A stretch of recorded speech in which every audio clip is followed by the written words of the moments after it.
Bonjour à tous et à toutes et bienvenue pour le SOS S comme c'est. Je suis Sandrine Donzel de SOS, n'importe quoi, de S comme c'est ce qui arrive quand on veut parler trop vite. Et donc je suis psychopraticienne, conférencière et auteure du blog S comme c'est. Et mon travail, ça consiste à aider les gens à se sortir des difficultés émotionnelles et relationnelles dans lesquelles ils sont coincés. Vous pouvez trouver plein d'infos à partir de ça, à propos de ça sur mon site www.scomc.fr et sur le blog.scomc.fr. Et ma particularité, c'est vraiment de faire ça d'une manière concrète. Je propose, non pas, je donne pas de conseils, pas de solutions, je dis pas faites ça et le problème va être résolu, mais je propose des façons de voir différentes, je propose des expériences à mener pour que les gens puissent mettre en œuvre le changement. Et c'est précisément ce qu'on va faire pendant ce petit SOS du mercredi matin. Alors qu'est-ce que c'est le SOS? Pour ceux et celles qui ne connaissent pas encore, c'est un rendez-vous pendant lequel je tire au sort une des questions parmi celles que vous m'avez envoyées dans la semaine et même avant parfois. Et puis, eh bien, j'y réponds en 10-15 minutes.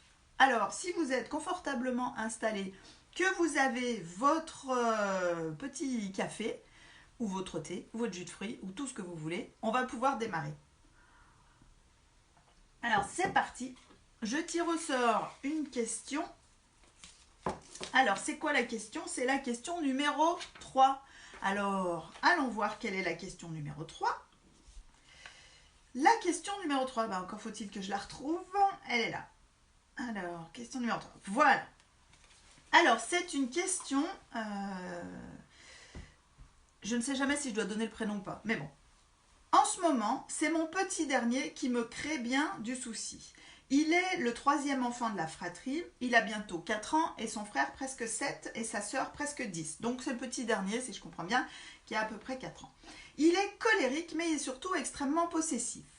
Chez nous, les jouets sont partagés. Certains jouets sont plus à l'un qu'à l'autre parce que reçus à l'occasion d'un anniversaire ou de Noël. Mais il y a aussi beaucoup de transmission de l'un à l'autre et même des enfants de la famille plus âgés ou nos propres jouets d'enfants, Playmobil par exemple, qui sont donc sans aucun titre de propriété s'entend, j'imagine. L'espace de jeu est également partagé. C'est une grande chambre commune pour les 2 garçons dans laquelle les 3 enfants jouent. Donc le petit dernier, Hugo, peut devenir violent quand un autre enfant prend un jouet ou objet qu'il estime être le sien, soit parce que c'est effectivement un jouet qu'il a personnellement reçu en cadeau, mais la règle à la maison est de partager, ou son chapeau, sa brosse à dents, etc., soit parce qu'il l'estime qu'il avait avant et donc c'est son jouet. Hier à l'école, il a mordu un enfant qui avait pris sa place sur un jouet à bascule, parce qu'il avait a priori quitté par lui-même, mais la maîtresse n'a pas vu toute la scène. Okay. Le petit garçon concerné est très déluré et ce matin il me disait qu'il ne prendrait plus la place de Hugo, sinon il risquait de se prendre un coup de pied aux fesses. Donc la méthode adoptée par Hugo est sûrement efficace, hélas. C'est tout à fait vrai, mais j'y reviendrai. Ce matin, je vais y arriver. Ce matin, mais ce genre de scène est quotidien. Ce matin, mais ce genre de scène est quotidien. Il s'est mis à crier après son frère parce que celui-ci venait de mettre ses lunettes. Moi, ça m'énerve. Je lui ai répondu qu'il n'allait pas lui manger, mais sur un trajet en voiture, son frère arrivait à le faire hurler juste en posant sa main sur la petite voiture posée entre eux. Parfois, il repose un jouet, mais ne supporte pas que quelqu'un s'en empare juste après lui, même s'il est déjà en train de jouer avec un autre. Son frère a été pénible avec lui en le titillant sur ce sujet, trop marrant de le faire sortir de ses gonds, et j'ai le sentiment que ça a rendu Hugo, donc hypersensible, et a baissé son seuil de tolérance. Maintenant, il embête beaucoup moins, le grand frère, il l'embête beaucoup moins parce que qui s'y frotte s'y pique, donc on est d'accord pour Hugo, c'est efficace de castagner. Et à l'inverse de sa sœur, Hugo ne se laisse pas marcher sur les pieds, une demi-seconde, il hurle et tape très rapidement. Voilà, maintenant, comment réussir à le désensibiliser et lui permettre de vivre bien le fait que le jouet qu'il utilise va ensuite être utilisé par quelqu'un d'autre, que quand il libère un jouet ou une place, c'est normal qu'un autre enfant s'en empare.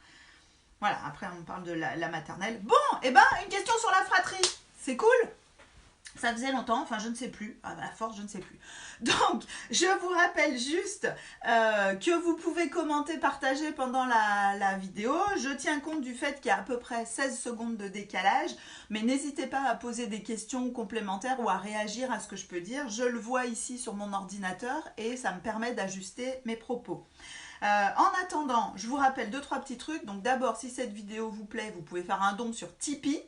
Le lien est dans la description de la vidéo, où il sera quand vous regarderez en replay. J'ai pas mal de conférences qui sont prévues dans les semaines à venir. Une sur l'égalité filles-garçons, le genre et tout ça dans les monts du Pilat la semaine prochaine. Et après c'est en novembre en Chautagne, à Chambéry, beaucoup en Savoie. Donc je mettrai aussi les liens dans la description de la vidéo. Allez, alors c'est parti. On va répondre à cette question pour ce petit Hugo qui donc tape et castagne. Alors déjà, il y a un qualificatif dans la question, je la reprends. Il est colérique et extrêmement possessif. Alors quand on rencontre un problème avec les enfants, je vous invite vraiment à faire une chose très précise parce que si vous dites mon enfant est colérique et possessif, alors c'est comme vous me disiez, si vous me disiez ma voiture est en panne. Et alors la solution c'est je l'amène chez le garagiste et puis il faut ouvrir le capot et extirper de cet enfant la coléricité et la possessivité, je vais dire ça comme ça, ben, sauf que ça, vous ne savez pas faire, et moi non plus, en fait, je ne sais pas réparer par un coup de baguette magique. Donc je vous invite, en plus les étiquettes, elles ont un effet assez enfermant et surtout un peu auto-réalisateur, prophétie auto-réalisatrice. Si ça vous intéresse, vous me dites, je vous expliquerai en quoi ça consiste, les prophéties auto-réalisatrices. Donc moi j'invite vraiment souvent les gens à formuler le problème, la difficulté qu'ils rencontrent d'une façon plus interactionnelle et à formuler aussi le problème que l'enfant rencontre d'une façon plus interactionnelle, plus contextuelle déjà. Donc moi vous me dites mon enfant il est colérique et possessif et donc je dis c'est-à-dire et vous avez donné plein d'exemples et donc moi ce que j'entends quand je lis cette description c'est quand Hugo a très envie de profiter d'un jouet. Ou bien quand Hugo a très peur qu'un autre enfant le prive du jouet ou de l'objet dont il a envie, il peut devenir violent. Alors vous voyez que déjà ça change un peu la définition du problème. Parce que le comportement violent est toujours inacceptable, ça personne ne discute là-dessus, mais cette formulation, elle rend le problème plus accessible à une solution. Mon enfant est colérique, moi je ne sais rien faire. Mon enfant devient violent quand il a très envie d'un jouet ou quand il a peur qu'on lui prenne un jouet dont il a envie. Alors là, savoir réagir quand on a peur ou quand on a envie, ça s'apprend. Donc on peut déjà travailler à la résolution du problème. Alors ça, c'est le premier point. Vous rencontrez une difficulté, remettez-la dans son contexte et formulez-la de manière un peu plus interactionnelle, déjà entre l'enfant et lui-même. Ensuite, évidemment que si on se dit mon enfant est colérique et possessif, la première chose qu'on va faire, c'est réagir et dire tu peux pas faire ça, en espérant que ça va l'aider à supprimer la coléricité et la possessivité. Sauf que là, c'est là où on peut renforcer le problème. Alors,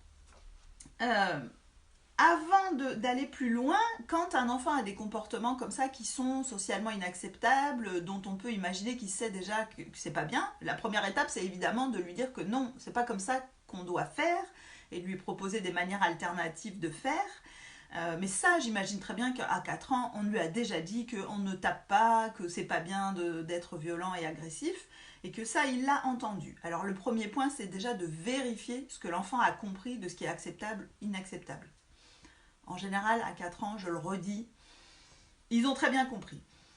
C'est intéressant de lui poser la question, non pas en germonnant, en disant « Mais enfin, tu sais bien que c'est pas bien ce que tu fais !» Je crois que c'est une anecdote dont j'avais parlé dans une autre vidéo, mais voilà. Je vous la raconterai peut-être tout à l'heure. Donc en fait, ça vaut le coup de lui poser la question à froid, pas au moment de l'acte violent, mais un peu plus tard, et en n'étant pas du tout dans une posture de je vais te sermonner, je vais te faire la morale, mais en disant tiens, t'en penses quoi toi de ce qui s'est passé, qu'est-ce qui fait que, pas pourquoi tu as fait ça, mais qu'est-ce qui fait que tu as tapé, qu'est-ce que tu ressentais à ce moment-là, etc. Et qu'est-ce que t'en penses du fait d'avoir tapé. Et 9 fois sur 10, l'enfant sait très bien que c'est pas bien. Donc, s'il le sait, ça veut dire que il est partagé, il sait qu'il ne faut pas le faire et en même temps, il n'arrive pas. Et donc, il va peut-être avoir besoin d'aide par rapport à ça. Alors, un enfant qui culpabilise, qui sait que c'est pas bien, il peut vous le dire en disant je le fais, mais je sais que c'est pas bien, mais j'arrive pas à m'empêcher. Ça, c'est le cas le plus facile, on va dire. il peut ne pas vous le dire, mais il peut baisser les yeux, se boucher les oreilles, refuser qu'on en parle, s'énerver quand vous lui en parlez. C'est une façon souvent de fuir la culpabilité pour les enfants, de fuir la culpabilité qu'ils ressentent. Et la culpabilité chez les enfants, elle existe dès un âge relativement précoce.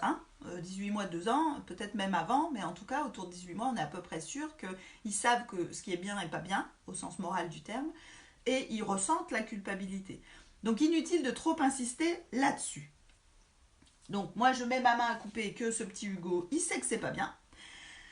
Alors, ensuite, je me questionne sur la règle, c'est on partage tout, et sur l'impact de cette règle sur les comportements violents de cet enfant. J'ai envie de transposer à une situation d'adulte. Vous avez, nous on a en tant qu'adultes des objets qui sont à nous. On a en tant qu'adulte des espaces où on peut faire respecter notre intimité. Et alors, je me demande à quel moment ce petit Hugo se sent en sécurité. C'est-à-dire, j'ai un objet qui m'apporte du plaisir, etc. Si jamais j'ai à nouveau envie de jouer avec, est-ce que ça va être possible ? À quel moment je peux juste me reposer et profiter de ce jouet, de cet objet, sans qu'on me dise, sans qu'un autre enfant arrive et qu'on me dise, il faut partager. Donc, vous voyez que transposez-vous dans cette situation, ça peut être quand même, j'allais dire, fatigant et stressant de devoir se dire, il faut tout le temps que je partage, pourvu que personne n'arrive. Et donc, assez logiquement, le fait de s'énerver, peut-être de taper, d'agresser, ça peut être aussi une solution à ce problème-là, c'est-à-dire je garantis ma sécurité, comme ça, les gens ne viendront pas me déranger. Donc peut-être que cet enfant-là aussi, cette règle, qui a l'air d'être assez absolue, le rend un peu, en tout cas c'est comme ça que lui il le vit, le rend un peu peut-être hyper vigilant, hyper réactif, c'est-à-dire dès que quelqu'un s'approche, je suis tout de suite sur le qui-vive. Donc peut-être qu'il faut assouplir la règle. Bonjour Élise, il y en a qui arrivent au fur et à mesure. Donc peut-être qu'il faut assouplir la règle. Peut-être qu'il faut prévoir des moments de non-partage, c'est-à-dire, tous les samedis matins, on a le droit de ne pas partager, voire même, c'est obligé de ne pas partager. Obligé de ne pas partager, ça me paraît un peu difficile, mais de dire, il y a des moments où c'est comme ça. Peut-être que ça peut être un moment fixe dans la semaine, peut-être que ça peut être, chacun dit, là, je suis dans un moment où j'ai pas envie de partager, donc qu'on me foute la paix avec cette règle-là. Ça peut être aussi des objets qui sont à moi et que je ne peux pas, j'ai le droit de ne pas partager du tout si je le souhaite. Si je le souhaite, c'est possible, mais si je ne souhaite pas partager, alors j'ai le droit. Donc ça peut être des moments, des endroits, des objets, mais peut-être que cet enfant a besoin qu'on assouplisse cette règle pour qu'il se sente en sécurité avec ça. Et alors c'est pour ça que je vais après sur l'aspect suivant auquel j'ai pensé en lisant cette question. Très souvent, le fait de se dire, oh là là, mon enfant est colérique et possessif, et surtout possessif, parce qu'à la limite, colérique, on se dit, bon, ça, il peut apprendre, mais possessif, on se dit, oh là là, il faut absolument qu'il apprenne à partager, Et alors, en fait, pour partager, il faut plusieurs prérequis. Il faut effectivement se sentir en sécurité et en confiance sur le fait que l'autre va nous rendre l'objet, qu'on va pouvoir à nouveau l'utiliser. Donc, il y a un petit coup de... C'est désagréable sur le moment, je dois renoncer à mon plaisir immédiat si on me contraint. Et puis, il y a une inquiétude pour l'avenir. Et donc, c'est ça des émotions désagréables qui peuvent rendre difficile le partage. Si je vous demande de partager votre voiture, votre appartement, votre téléphone ou n'importe quel objet qui est important pour vous,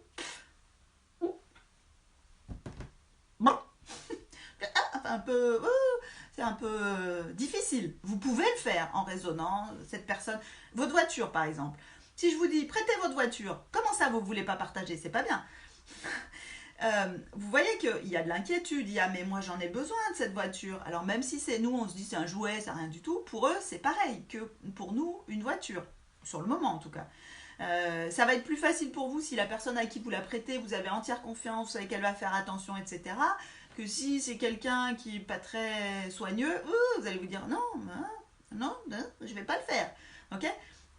Donc pour un enfant, pour apprendre à partager, en fait, il a besoin d'apprendre à surmonter ses émotions désagréables.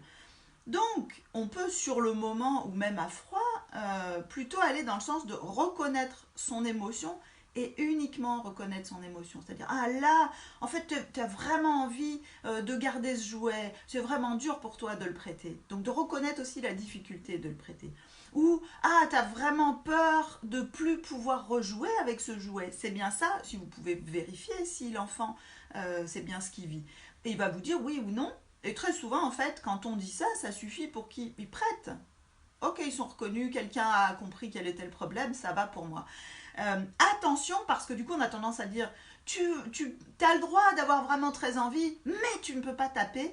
Et vraiment, là, dans ce cas-là où ça devient épidermique, ça vaut le coup de renoncer au mais. J'en avais parlé dans un article sur le petit mot mais et sur le fait que faire une seule chose à la fois est souvent plus efficace. Donc ça, c'est ce que je vous invite à expérimenter.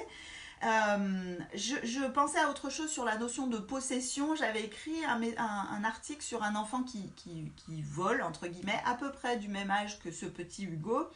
Et dans cet article, si je me souviens bien, je parlais un peu de la notion de propriété chez les enfants de cet âge-là. Donc à cet âge-là, la notion de propriété, si je joue avec un objet, voilà, ça c'est mon stylo, j'ai mon stylo dans la main, quand j'ai 4 ans, ce stylo est à moi. Quand bien même il serait à quelqu'un d'autre, etc. Et quand je le repose, il peut ne plus être à moi parce que mon attention est partie sur complètement autre chose, mais il peut être encore un peu à moi dans l'idée, j'ai bien aimé m'en servir et j'aimerais bien pouvoir m'en servir quand j'ai envie et pas devoir attendre. D'accord? Donc ces émotions-là, elles ont besoin d'être accompagnées, mais je vous mettrai le lien vers l'article, vous verrez cette notion de possession. Cette reformulation de l'émotion, elle peut se faire sur le moment, elle peut se faire aussi après coup, à froid, en disant tiens, tout à l'heure j'ai vu qu'il s'est passé ça, et là, je vous renvoie vers l'article Comment gérer la violence d'un enfant, voilà, où je raconte une situation que j'avais vécue avec mon fils. Donc, pour moi, dans ces situations-là, c'est intéressant de montrer de la confiance envers nos enfants. De montrer de la confiance sur le fait que c'est pas qu'ils sont colériques ou possessifs, c'est peut-être juste qu'ils ont de la difficulté sur le moment à surmonter la sensation désagréable que propose la situation. En fait, je me dis, à trop vouloir les canaliser, les éduquer et redresser des mauvaises tendances qu'ils auraient, parfois, finalement, on finit par provoquer ce qu'on voulait éviter. On les rend plus sensibles à ça, plus en stress, ils ne se sentent pas reconnus, ils ne trouvent pas le moyen d'exprimer, de faire comprendre ce qu'ils vivent, et du coup, ça devient de plus en plus épidermique. Donc peut-être qu'on a moins besoin de les éduquer que ce qu'on croit et qu'on peut leur faire confiance aussi sur la manière dont ils vont gérer ça. Bon, voilà, j'ai répondu à la question sur Hugo. En attendant, si vous avez des questions complémentaires, des réactions, des incompréhensions surtout, n'hésitez pas à m'en faire part en commentaire. Alors, je mets mon petit chrono parce que je sais qu'il y a à peu près 16 secondes de décalage. Donc, pendant ces 16 secondes, j'en profite pour vous rappeler les prochaines conférences.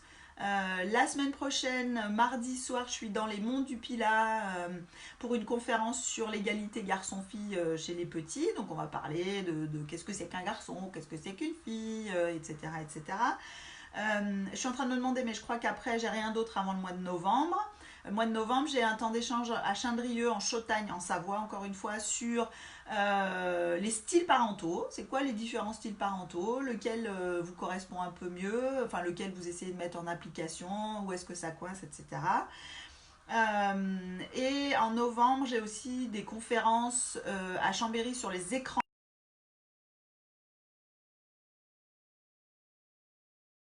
J'ai pas vu de questions complémentaires.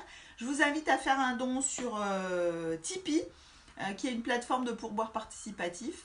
Vous retrouverez cette vidéo en replay sur la page Facebook, sur la chaîne YouTube, sur le blog. Donc n'hésitez pas, si vous avez envie de recevoir les vidéos et tout ça, vous abonner à la newsletter. La description, ça sera dans la description de la vidéo. Le lien sera dans la description de la vidéo. Je me mélange les pinceaux. Et puis, alors la semaine prochaine, je crois qu'il n'y aura pas de SOSS comme c'est, parce qu'il me semble que j'ai un truc mercredi matin. Mais je vous redirai ça dans la semaine. Et puis, si vous n'avez pas de questions complémentaires, je vous dis à bientôt. à la semaine prochaine, ou sinon à la suivante, on sera en vacances, donc on se retrouve au mois de novembre. Salut tout le monde!